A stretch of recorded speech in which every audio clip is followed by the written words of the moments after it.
குருவே சரணம். திருக்கைலாய பரம்பரை திருவாவடுதுறை ஆதிநகர்த்தர் ஸ்ரீ 24வது குருமகா சந்நிதனம் அவர்கள் தமது யாத்ரா விஜயத்தில் திருக்கோடிக்கா ஆலயத்திற்கு எழுந்தருளி தரிசனம் செய்த நிகழ்வுகள். இக்காட்சி பதிவினை பார்க்கும் இச்சமயத்தில் கோடிக்கா ஸ்தல மகாத்மிய சிறப்புகளையும் சற்று நினைவு கூறலாமே. கா என்றால் சோலை. முற்காலத்தில் எழில் நிறைந்த சோலைகளாக விளங்கியிருந்த தொன்மையான க்ஷேத்திரங்கள் 5: திருவானைக்கா, திருக்கோலக்கா, திருநெல்லிக்கா, திருக்குரக்குக்கா, திருக்கோடிக்கா. இவற்றை பஞ்சகா க்ஷேத்திரங்கள் என்பர். இந்த 5 தலங்களுள் ஒன்றான திருக்கோடிக்கா இன்றைய நாட்களில் திருக்கோடிக்காவல் என்று அழைக்கப்படுகின்றது. கா என்றால் சோலை, கோடி என்றால் வளைவு, வளைவில் அமைந்திருக்கக்கூடிய சோலை என்பது பொருள். அதென்ன வளைவு? பொதுவாக தட்சிண தேசத்தில் நதிகள் எல்லாம் தெற்கு நோக்கி பாய்ந்தோடி சமுத்திரத்தில் கலந்து விடுவது இயல்பு. சோழ தேசத்து காவிரி நதியின் போக்கும் அத்தகையதே. ஆயினும் சில பகுதிகளில் மட்டும் காவிரி வழக்கமான தனது போக்கிலிருந்து சற்று வளைந்து உத்தரபாகம் நோக்கி பாய்வது இயற்கையின் அதிசயம். இத்தகு பகுதிகளில் தவழும் காவிரி அன்னை கங்கைக்கு சமமானவளாக போற்றப்படுவதால் உத்தரவாகினி என சிறப்பிக்கப்படுகின்றாள். திருக்கோடிக்காவல் தலத்தில் தவழும் காவிரியும் இத்தகு உத்தரவாகினியே. தவிர இயற்கையான நில அமைப்பில் முக்கோண வடிவுடைய தலமாக இது விளங்கிடுவதால் திரிகோடி என்ற சமஸ்கிருத பெயரும் இத்தலத்திற்கு உண்டு என்பதும் இங்கு குறிப்பிடத்தக்கது. திருக்கடவூர் காலசம்ஹாரம் நிகழ்ந்திட்ட பிறகு சகல ஜீவர்களும் சிவமும் ஒன்றே என்பதை உணர்ந்த நிலையில் யமதர்மன் கைகள் விலங்கிட பெற்றபடியானதோர் நிலையில் வேத்திரவனேஸ்வரருக்குள் ஐக்கியமாகி கிடந்த ஸ்தலம் இது. புராண காலத்தில் பிரம்பு காடாக இருந்த தலம் ஆகையால் இத்தலத்து ஸ்வயம்புநாதருக்கு வேத்திரவனேஸ்வரர் என்பது திருநாமம். எனவே யமதர்மனின் அதிகாரத்திற்கு உட்படாத சிவபூமியாகிய இத்தலத்து எல்லையில் மயான பூமி கிடையாது.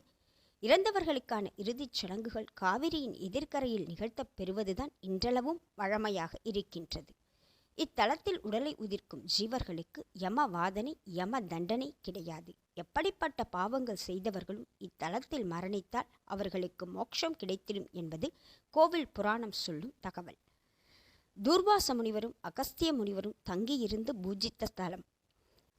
வைஷ்ணவாதிகளுக்கு திருப்பதி ஸ்ரீ வெங்கடேச பெருமாளாக அம்பிகை காட்சி கொடுத்து அருளிய ஸ்தலம். கோடி தேவர்களும் சிவபெருமானை பூஜித்து வணங்கிய ஸ்தலம். முக்கோடி மந்திரபீட தேவதைகளுக்கு சாயுஜ்யபதம் அளித்த ஸ்தலம். லலிதா சகஸ்ரநாமத்திற்கு ஸ்ரீ பாஸ்கராச்சாரிய சுவாமிகள் அவர்களால் பாக்ஷ்யம் எழுதி அரங்கேற்றுவதற்கு ஸ்ரீ திரிபுரசுந்தரி உத்தரவு செய்து அனுகிரகித்த ஸ்தலம். தேவராதி கூட்டத்தினரை காவிரி வெள்ளத்தில் இருந்து காப்பாற்றிய கரையேற்று விநாயகர் உறைந்தருளும் ஸ்தலம். இந்த விநாயகர் அகஸ்திய முனிவரால் காவிரி மணல் கொண்டு உருவாக்க பெற்றவர் என்பது சிறப்பு.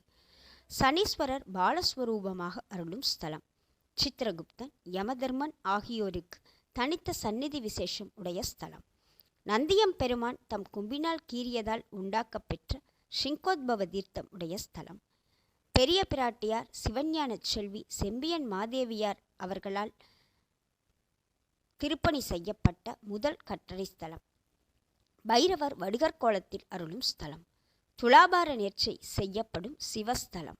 சோழ தேசத்து காவிரி வடகரை தலங்களில் 37வது பாடல் பெற்ற ஸ்தலம்.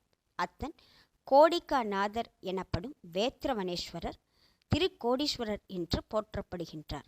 அம்மை முப்புவன வடிவாம்பிகை எனப்படும் திரிபுரசுந்தரி. தீர்த்தம் ஷிங்கோத்பவ தீர்த்தம் மற்றும் உத்தரவாகினி ஆகிய வடபால் காவிரி. விருட்சம் வேத்திரமாகிய பிரம்பு. குருவே சரணம்.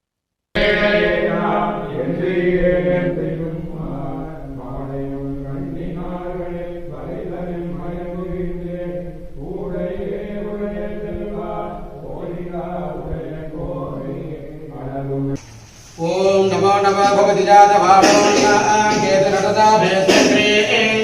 பாகம் தேவேभ्यो விததா தியாகம் பிரசந்திரமா ஸ்திரதி தீர்க்கமா